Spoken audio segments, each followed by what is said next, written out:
আমরা এই শান্তির সমাবেশ থেকে আল্লাহ তাআলার কাছে ফরিয়াদ করি, রব্বুল আলামিন আজকের এই সুন্দর বাংলাদেশ এবং এই পরিবেশ জন্য যারা নিজেদেরকে ত্যাগ করেছেন, ওই আবু সাইদ বুকে গুলি ধারণ করে দেশের মানুষের শান্তির বার্তা দিয়ে গিয়েছেন।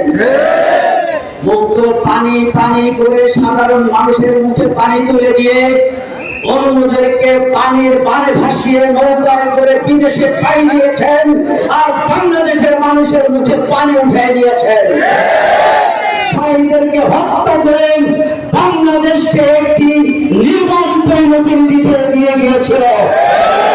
সেখানে তারা থেমে থাকেনি। আল্লামা দেলোয়ার হোসেন সাঈদীকে কারাগারের ভিতরে রেখে জুলুম করে অত্যাচার করে বাংলাদেশের মানুষকে, পৃথিবীর মানুষকে তাচ্ছিল্য সম্মান থেকে বঞ্চিত করেছে। এদের ষড়যন্ত্র এখানে শেষ হয় নাই।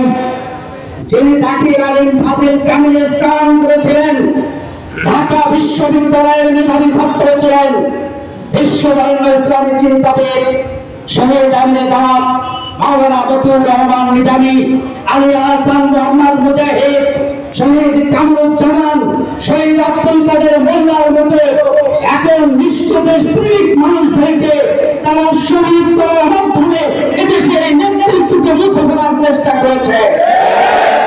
সেই আজকের কিছু এই বিগত সরকারের দালাল কিছু চামচারা বলছেন জামাত পার্লামেন্ট দখল করে ফেলেছে, জামাত বঙ্গভবন দখল করে ফেলেছে, জামাত গণভবন দখল করেছে, জামাত নতুন করে দেশ শাসন করতে যাচ্ছে, এমনি করে হুক্কা হুয়া শুরু করেছে।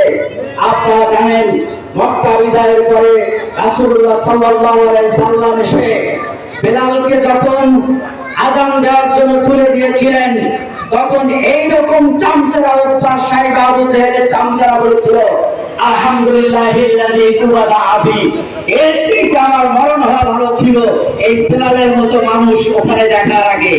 তারা বলেছিলেন সে সময় ওমা মুহাম্মাদ ইল্লা হাযা গুরাবুল আসফার, এই কালো চিঠিতে গিট্টিতে মানুষকে ওখানে দিয়েছে।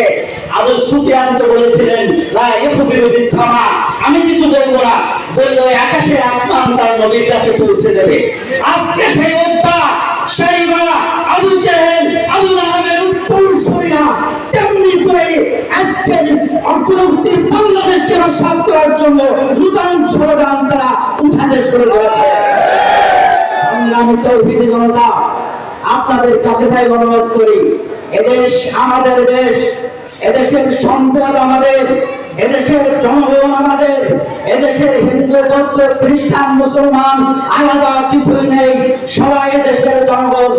আমরা ভাই ভাই তাদের কাঁধ মিলিয়ে একসঙ্গে এই দেশকে সামনের দিকে এগিয়ে নিয়ে যেতে চাই। এদেশের প্রত্যেকটা প্রতিষ্ঠান